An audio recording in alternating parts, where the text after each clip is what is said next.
Baik, bismillahirrahmanirrahim. Assalamualaikum warahmatullahi wabarakatuh.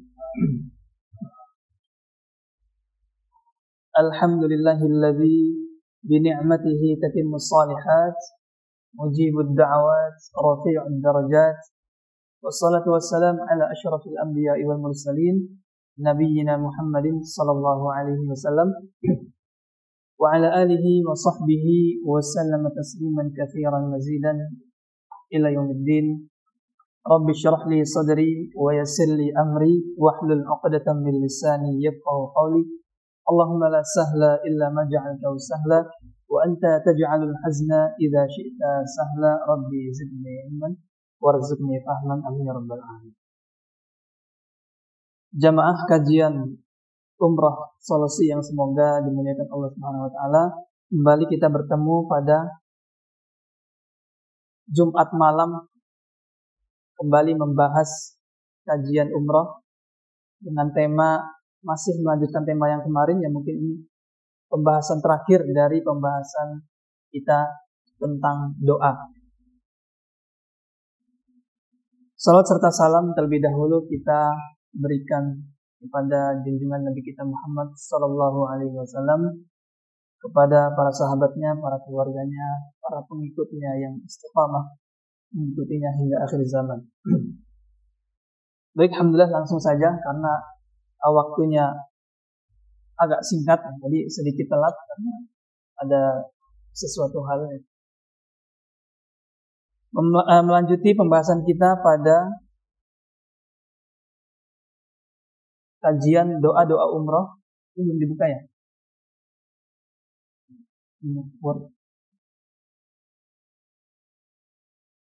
Ya, pada kajian kita yaitu pembahasan doa-doa umrah, kita sudah memasuki doa yang terakhir.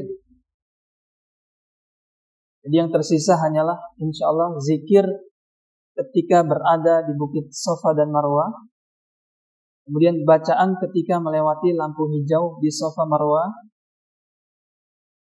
selanjutnya doa tahallul, dan yang terakhir doa setelah tahallul atau doa setelah selesai umrah. InsyaAllah hari ini kita membahas 4 doa saja.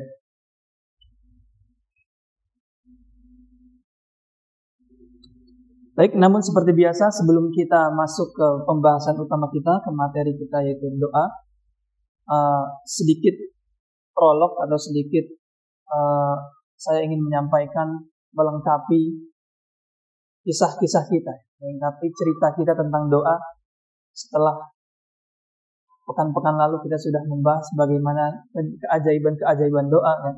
Bagaimana doa, ikhtiar, dan tawakal itu saling berkaitan, ya. Namun ada satu hal penting yang terlewat, atau satu hal penting yang perlu saya sampaikan di sesi terakhir ini, ya, yaitu ini masih ada kaitannya dengan doa.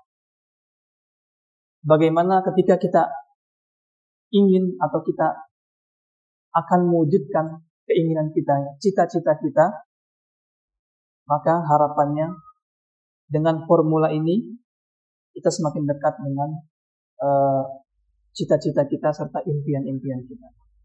Saya akan mulai dari kisah saya pribadi kembali. Setelah minggu kemarin saya ceritakan bahwasanya bagaimana saya bisa berangkat umroh bahkan haji ketika di umur SMA. Ketika lulus pesantren, alhamdulillah saya bisa haji, bisa umroh tanpa biaya, bahkan tanpa disangka-sangka. Saya pun tidak akan menyangka bahwasanya saya bisa sampai di Masjidil Haram di Mekah Madinah. Maka cerita ini berawal dari ketika saya masih mondok di pesantren, salah satu pesantren di Bogor, jemaah sekalian yang dirahmati Allah Subhanahu wa taala. Kemudian setelah mondok di pesantren, saya daftar ke Universitas Islam Madinah dan alhamdulillah keterima. Banyak orang yang berkata bahwasanya untuk lulus di kampus Madinah itu susah, ya, karena kampus khususnya Jamiah Islamiyah Universitas Islam Madinah itu salah satu kampus yang favorit, ya, bagi apalagi para santri. Kalau nggak Madinah ya Mesir ya, Al-Azhar Mesir, salah satu favorit. Bahkan yang daftar ketika itu ribuan, 1.000 lebih ya, ribuan. Tapi yang keterima setiap tahunnya hanya 200 orang. Di orang-orang tuh pada bilang, ini orang-orang yang keterima di Madinah ini orang-orang pilihan.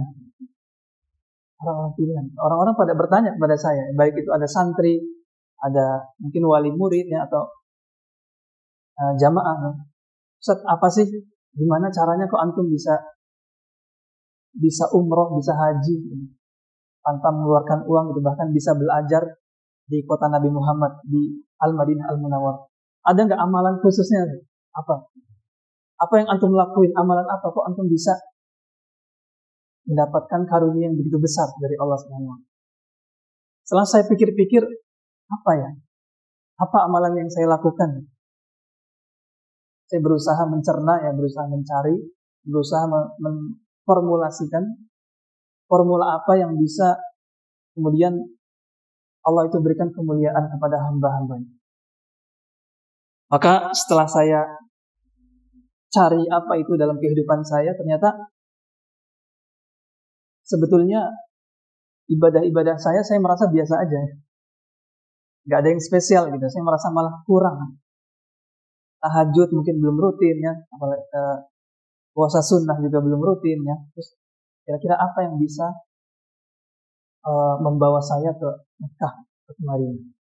Karena bagaimanapun juga Allah itu menamakan orang-orang yang berangkat umrah, berangkat haji itu sebagai tamunya Allah, duyufur rahman. Pasti orang-orang yang diberangkatkan oleh Allah, diundang oleh Allah menuju Mekah Madinah itu orang yang Allah inginkan baginya kebaikan. Di Allah yang undang langsung ya. Bahkan betapa banyak orang yang punya uang tapi belum bisa ke sana, belum bisa umroh, belum bisa haji, banyak. Begitu juga banyak hadis-hadis yang mengatakan kota Madinah, kota suci Mekah dan Madinah itu ya kota yang pilihan, yang dibersihkan darinya minal khaba'ith. Jadi kota Madinah itu dibersihkan dari orang-orang yang buruk. Seperti halnya arang yang dibersihkan dari, atau karat yang dibersihkan dari besi. Dalam suatu hadis dikatakan seperti itu. Ini berarti kan keutamaan bahwasanya Madinah dan Mekah itu ya isinya orang-orang baik insya Allah.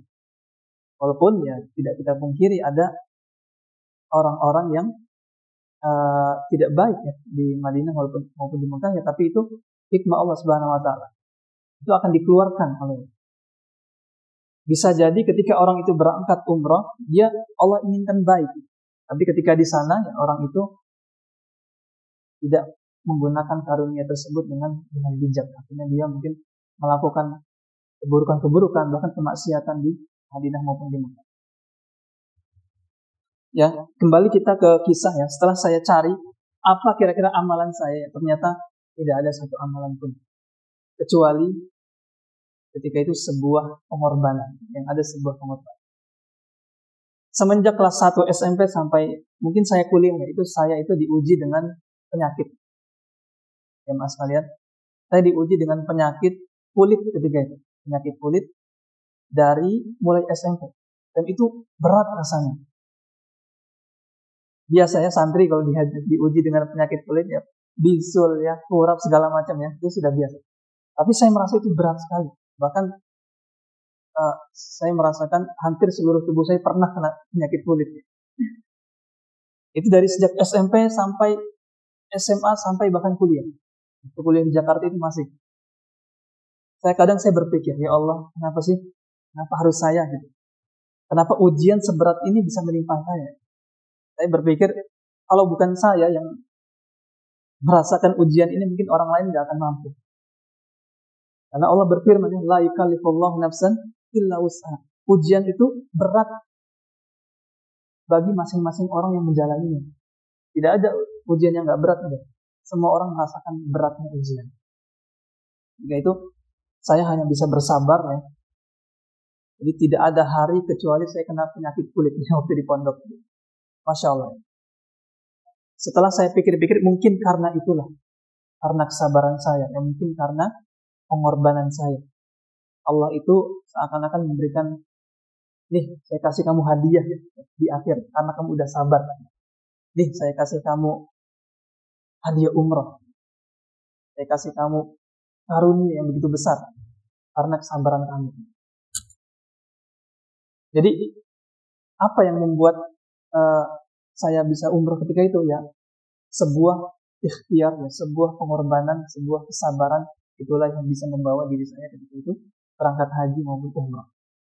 Emang sekalian yang dirahmati Allah Subhanahu wa taala. Jadi ada keterkaitan antara doa dan ikhtiar itu sendiri. Kalau kita merasa diri kita atau diri kita yang sedang diuji ini pengorbanannya masih biasa-biasa saja, atau ibadah kita biasa-biasa saja, ujian itu kan macam-macam ya. Ada yang diuji berupa sabar, ya. Ada yang diuji dengan ibadahnya, ada yang diuji dengan syukurnya, macam-macam. Maka dengan ujian itu, kalau kita masih merasa pengorbanan kita itu belum bagaimana, pengorbanan kita itu belum apa-apa, maka coba tingkatkan lagi. Apa yang perlu kalian korbankan? Supaya apa? Supaya Allah melihat diri kita.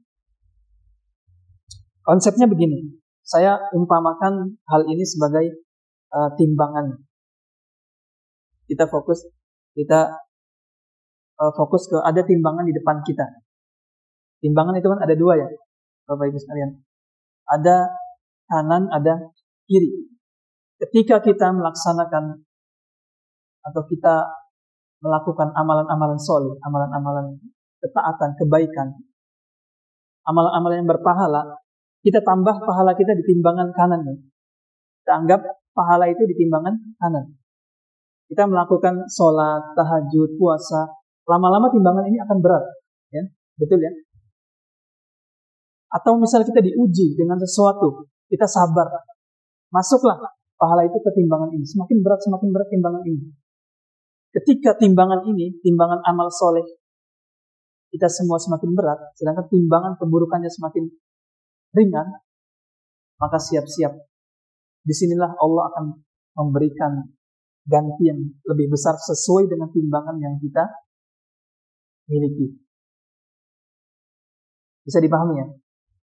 Kalau timbangan kebaikan kita ini di dunia, kita nggak berbicara timbangan di akhirat, timbangan di dunia. Anggap kita punya timbangan, kantung timbangan. Kita isi dengan amal soleh, kita isi dengan kebaikan, dengan sabar. Bahkan dalam sabda Nabi, kita menginjak duri sekecil apapun. Ketika kita sabar, itu akan menambah pahala kita, menambah timbangan kita. Terus kita penuhi timbangan kita, semakin penuh, semakin berat, semakin besar pengorbanan kita, maka insya Allah Allah akan beri ganti yang lebih besar. Suatu saat kita akan merasakan, Masya Allah, ternyata ini hadiah dari Allah. Ternyata ini karunia yang mungkin Allah simpan selama ini. Allah uji dulu orang itu sampai dia sakit, sampai dia capek, sampai dia lelah beribadah, lelah menghadapi ujian. Akhirnya ketika timbangan ini sudah penuh, maka Allah akan hadirkan sebuah hadiah yang membuat dia bahkan menangis. Itu pasti. Mungkin banyak orang yang pasti sudah merasakan.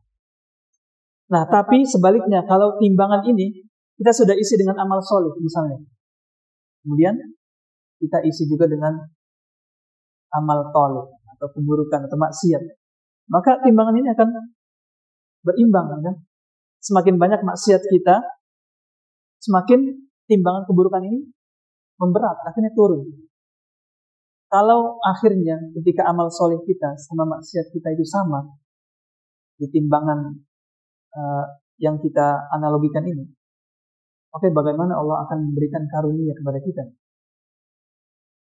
Jadi istilahnya kalau kita bermaksiat, maka amal-amal soleh ini akan dihapuskan. Sebaliknya, amal soleh yang kita lakukan akan menghapus amal yang buruk. Innal hasanat yudhibna as-sayyi'at. Sebenarnya kebaikan itu menghilangkan keburukan. Jadi apalagi na'udzubillah kalau kita sampai bermaksiat terus, amal soleh kita dikit tapi maksiat kita banyak, maka yang ada apa? Timbangan keburukan. Timbangan keburukannya lebih berat. Ini di dunia lah. Ketika timbangan keburukan ini lebih berat daripada amal soleh kita, maka yang terjadi apa? Ya mas kalian, musibah demi musibah akan menimpa hidup kita. Setiap hari ada aja masalah. Ada aja masalah sakit lah, masalah ekonomi lah, masalah keluarga lah. Itu bisa jadi karena dosa-dosa kita. Kita introspeksi. Jika amal keburukan kita lebih banyak daripada timbangan kita, ya gimana Allah akan memberikan karunia. Maka dari itu yang perlu kita hati-hati, yang perlu kita perhatikan adalah mari kita perbanyak timbangan kebaikan kita. Entah itu amalan-amalan apa yang kita miliki, amalan rahasia lah, amalan yang Allah melihat kita. Ini orang-orang benar-benar fokus di amalan tersebut. Mungkin seperti saya tadi ya, saya nggak melakukan ibadah apa-apa. Saya cuma melakukan amalan sabar ketika Allah beri penyakit. Bahkan ketika saya ditanya seorang itu, kok kamu bisa sih ke Madinah? Emang kamu ngapain aja? Kasih tahu dong amalannya. Bahkan saya bilang seperti ini. Aduh, waktu itu teman saya Zikri namanya. Aduh, Tri. Bahkan saya itu banyak dosa ya. Saya adalah pendosa. Seperti anak-anak muda lainnya, dosanya itu banyak. Tapi dengan dosa itu, saya memperbanyak taubat. Jadi ketika kita melakukan dosa, kita imbangi dengan taubat, akhirnya apa? Dosa ini terhapus kan? Kita melakukan dosa, kita taubat, dosa ini terhapus. Akhirnya amalan-amalan kebaikan kita tetap berat. Karena dosa ini sudah dihapus dengan taubat. Bisa jadi karena taubat kita lah, dosa-dosa yang kita lakukan itu ya dihapuskan. Dan karena amalan-amalan kita, amalan soleh, amalan sabar, amalan apapun itu memberatkan timbangan kita, sehingga Allah melihat itu dan Allah memberikan hadiah. Allah kabulkan setiap keinginan yang kita miliki. Maka ini adalah istilahnya pelengkap. Di samping kita berdoa, kita juga harus mempertimbangkan amalan kita. Kita harus menimbang-nimbang. Waduh, kenapa ya hidup saya masih gini-gini aja? Oh, mungkin amalan saya kurang banyak, pengorbanan saya kurang banyak. Oh, mungkin dosa saya masih melakukan dosa. Maka mulai sekarang, kalau ingin cita-cita kalian terwujud, perberat timbangan amal, perkecil dosa dan mungkin itu pembahasan terakhir atau kisah terakhir mengenai doa. Semoga ini menjadi kisah pelengkap. La uzakki 'ala Allahi ahadan. Saya tidak bermaksud untuk membanggakan diri, tapi semoga untuk jamaah sekalian bisa mengambil pelajaran dari kisah-kisah itu. Baik, kita singkat saja, kita langsung masuk ke materi yang inti, yaitu doa umroh ya.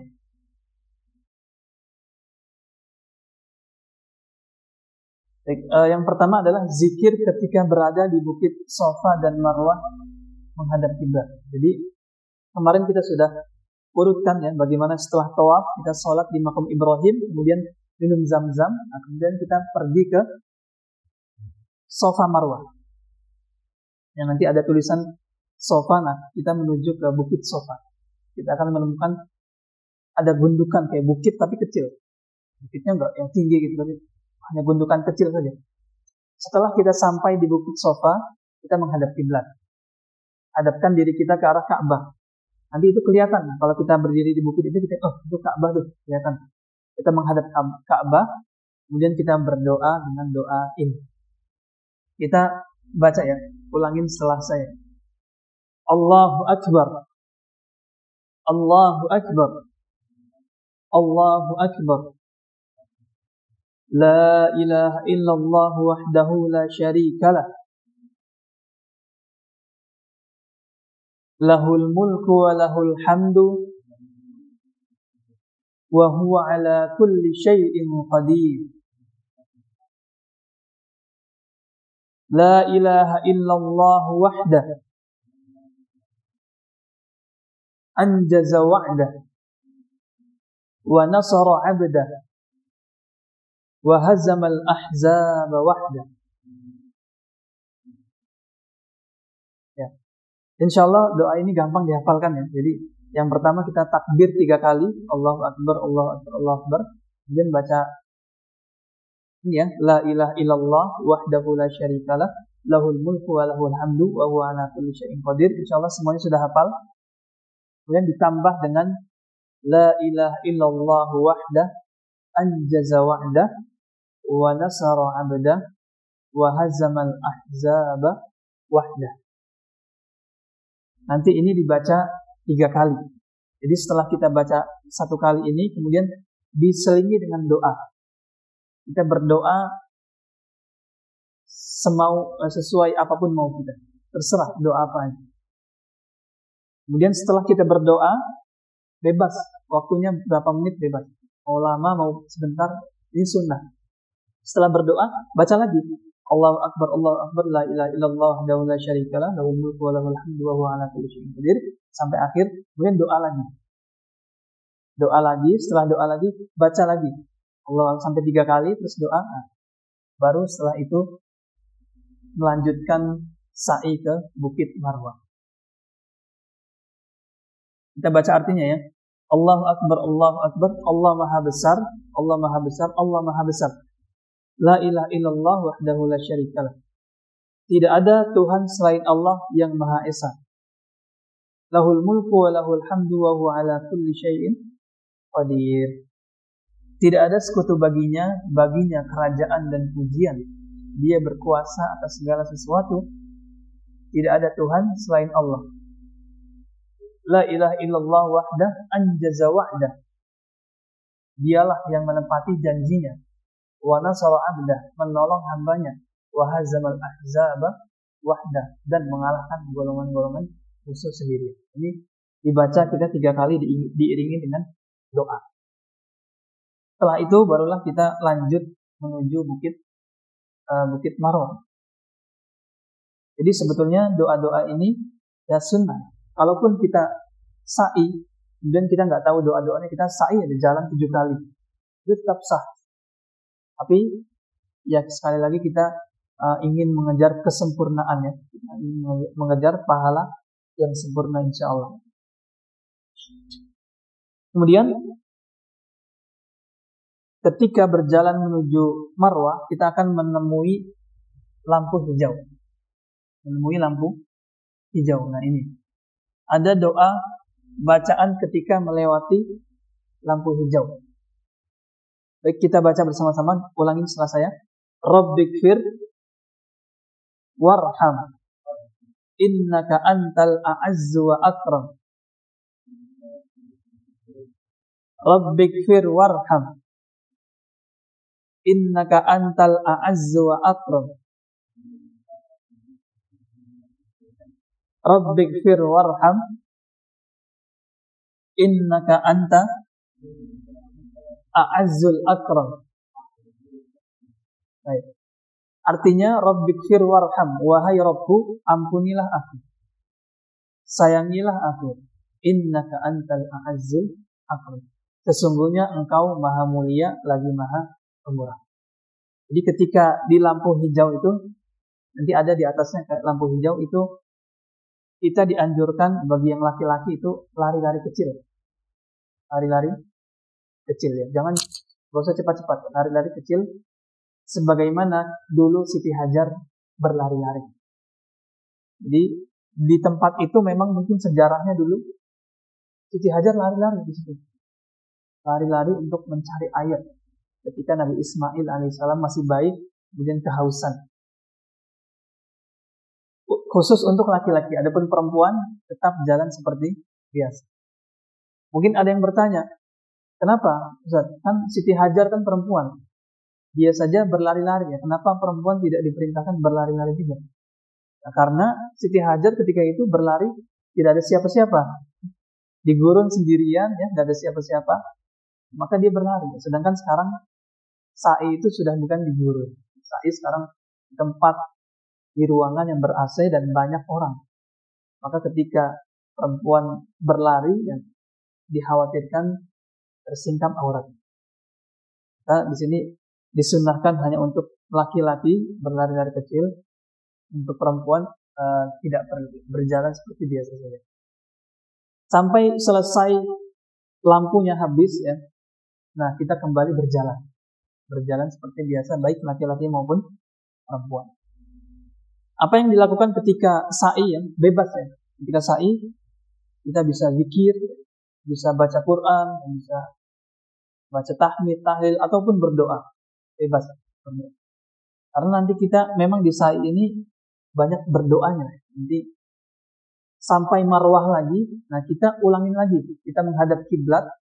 Kalau tadi di sofa ya, sampai marwah kita menghadap kiblat lagi. Kemudian baca doa yang sama yang tadi. Allahu Akbar, la ilaha illallah wa la syarikalah. Lahul mulku wa lahul hamdu wa huwa ala kulli syai'in qadir. La ilaha illallah wahdah, anjaza wa'dah wa nasara 'abdah wa hazaman ahzaba wa'dah. Doa lagi. Jadi setiap sampai sofa dan sampai marwah itu berdoa 3 kali. Tapi boleh ya, boleh mungkin yang misal nggak mau terlalu lama ya 1 kali boleh, 2 kali bebas. Tapi yang paling baik berapa? 3 kali. Di sini juga biasanya kesempatannya kita untuk membaca doa-doa yang panjang. Misalnya ada yang nitip doa ya. Biasanya kalau berangkat umrah banyak keluarga atau teman-teman yang nitip doa. Nah, kalian bisa baca doa itu ketika ini. Karena di sini waktunya panjang, 7 kali. Ya bayangkan 7 kali putaran, 7 kali kita jalan antara Safa dan Marwah itu, dan setiap sisi itu kita berdoa. Dan semuanya di sini mustajab. Tempat Safa dan Marwah ini insya Allah mustajab. Karena dulu ya Siti Hajar berdoa kepada Allah Subhanahu Wa Taala, memohon pertolongan ketika mencari air untuk anaknya Ismail alaihissalam. Maka mari kita hafalkan ya, kemudian kita berdoa ketika sa'i. Jangan tinggalkan sunnah ini ya. Baik. Kemudian hal yang perlu diperhatikan juga sa'i ya, ketika kita sa'i itu nggak harus berwudu. Jadi nggak harus suci. Kalau tawaf kita wajib suci, kita wajib berwudu. Kalau batal kita harus keluar dulu, kita berwudu kemudian lanjutkan lagi. Tapi kalau sa'i ya, misalnya kita batal, maka nggak perlu kita ambil air wudu. Yang mau bersuci boleh, tapi tidak berwudu juga atau tidak dalam keadaan suci itu tetap sah insyaallah. Dan karena sa'i itu sebetulnya dia terpisah dari masjid. Jadi sa'i itu bukan masjid. Sa'i itu ruangan yang sudah tidak termasuk dalam masjid. Sa'i ini tadinya aslinya ya gurun ya. Gurun, kemudian ada bukit yang sekarang hanya dijadikan ruangan, tapi dia tidak menjadi bagian dari Masjidil Haram itu. Maka salah satu pendapat ulama juga orang yang haid pun boleh. Orang yang haid boleh sa'i. Boleh masuk ruangan sa'i karena sa'i tidak termasuk dalam bagian dari masjid itu sendiri.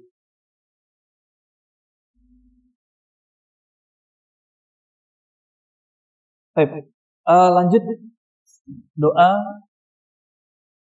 Ya, setelah tadi kita doa ketika melewati lampu hijau, Rabbighfir warham innaka antal a'azzu akram. Kemudian kita melanjutkan sa'i sebanyak 7 ya.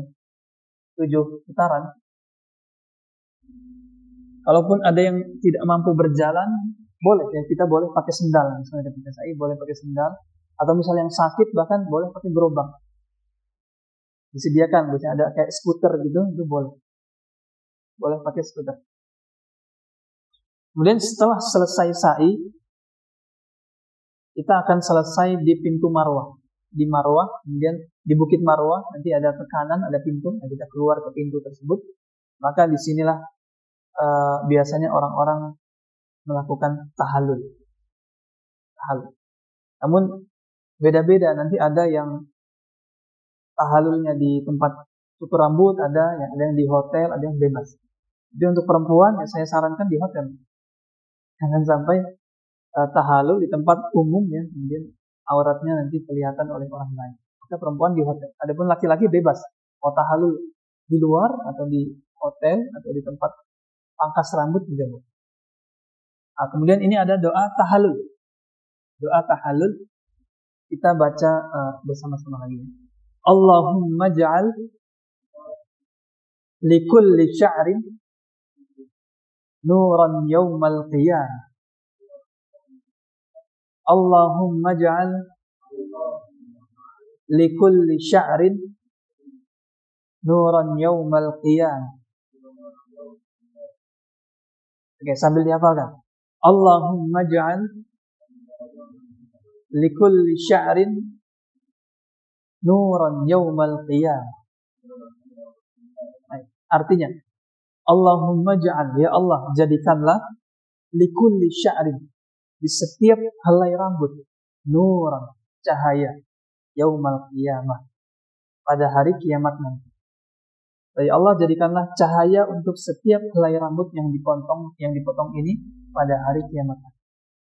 Jadi kalau khususnya ya bagi laki-laki itu boleh memendekkan atau dipotong sebagian, boleh juga dibotak, boleh gundul. Yang paling baik ya pastinya dibotak. Ketika tahallul kita mencukur habis dibotak. Kenapa? Ya karena kita ingin mendapatkan fadilah. Ini dalam hadis ini dikatakan, dalam doa ini bahkan setiap helai rambut yang kita potong itu akan menjadikan yang pertama akan menghapuskan dosa-dosa kita, mengangkat derajat kita, kemudian menjadikan cahaya di hari kiamat. Kalau yang motong sebagian ya sedikit cahayanya. Yang menggundul, bayangkan berapa helai ada di kepala kita ini kan, maka pahalanya pasti banyak. Dengan doa ini kita berharap pada Allah Subhanahu Wa Taala, dengan setiap helai rambut yang kita potong itu menjadi nilai pengampunan dosa, pengangkatan derajat, dan menjadi cahaya di hari kiamat. Nah, setelah kita tahallul, setelah kita selesai mencukur rambut, baik tadi dipendekkan ataupun botak ya. Bagi perempuan, bagi ibu-ibu nggak perlu botak, nggak boleh ya. Jadi bagi ibu-ibu cukup mencukur sebagian saja, atau seujung ruas jari, ada yang mengatakan seujung ruas jari dipotong. Tapi ini ya seluruhnya ya, jadi jangan belakangnya aja semuanya. Laki-laki pun seperti itu, dipotong menyeluruh. Namun untuk perempuan hanya seujung ruas jari. Insya Allah pahalanya sama, sebanyak helai yang dicukur itu.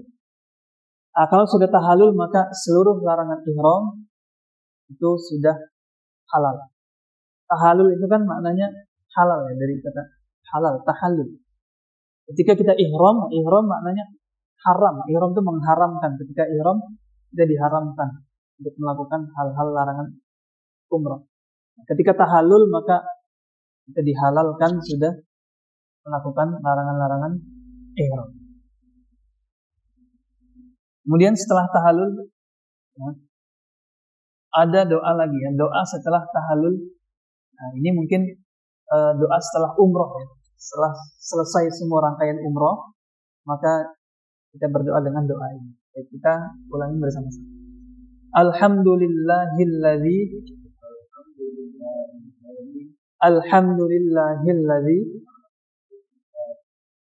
qada 'anna manasikana. Alhamdulillahilladzi qada 'anna manasikana. Ini satu paragraf dulu ya, kita lanjut. Allahumma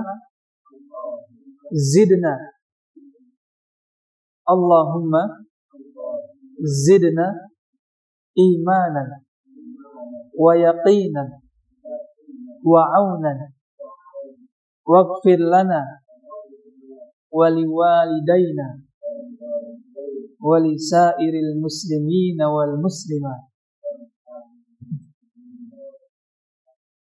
Kita artikan dulu supaya gampang menghafalnya. Alhamdulillahilladzi, segala puji bagi Allah yang qada 'anna manasikana, yang sudah menyelesaikan manasik kami. Qada 'anna, sudah menyelesaikan manasikana, manasik kami. Maksudnya ya rangkaian ibadah umrah kami.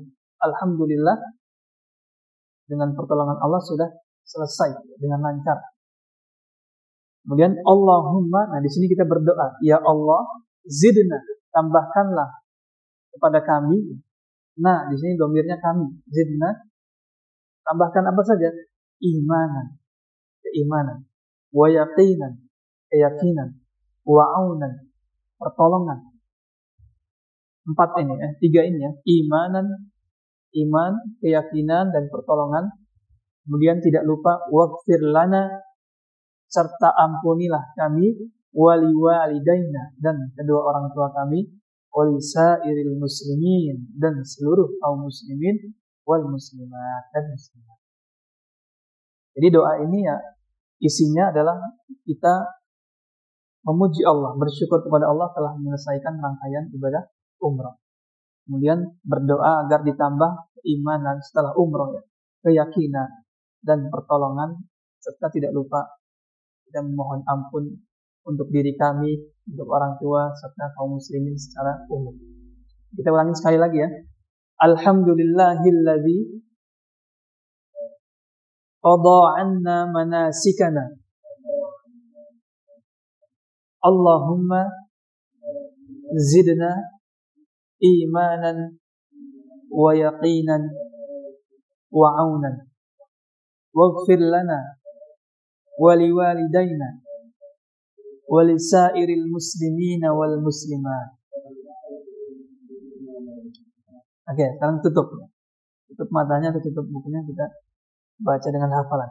Alhamdulillahilladzi qada 'anna manasikana.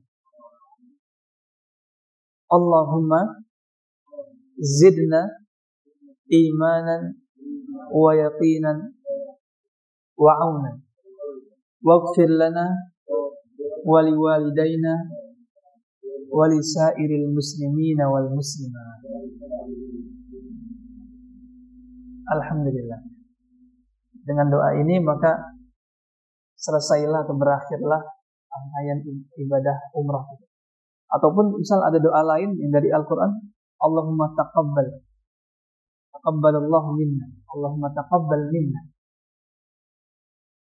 Boleh doa apapun itu yang insyaallah semuanya mengandung makna yang baik. Baik, mungkin itu saja Bapak Ibu sekalian yang dirahmati Allah Subhanahu wa taala, kajian kita pada hari ini. Sekaligus kita telah menyelesaikan tema kita, ya, tentang doa pilihan haji dan umrah. Semoga dengan doa-doa ini bisa melancarkan ibadah umrah kita semua, dan bisa menjadi wasilah ikhtiar kita semua untuk bisa umrah. Amin ya rabbal alamin. Ya, mungkin itu saja insyaallah yang dapat saya sampaikan. Mari kita akhiri atau tutup kajian ini dengan hamdalah dan doa kafaratul majelis. Alhamdulillahirabbil alamin. Subhanakallahumma wa bihamdika asyhadu an la ilaha illa anta astaghfiruka wa atubu ilaik. Billahi taufiq wal hidayah. Wassalamualaikum warahmatullahi wabarakatuh.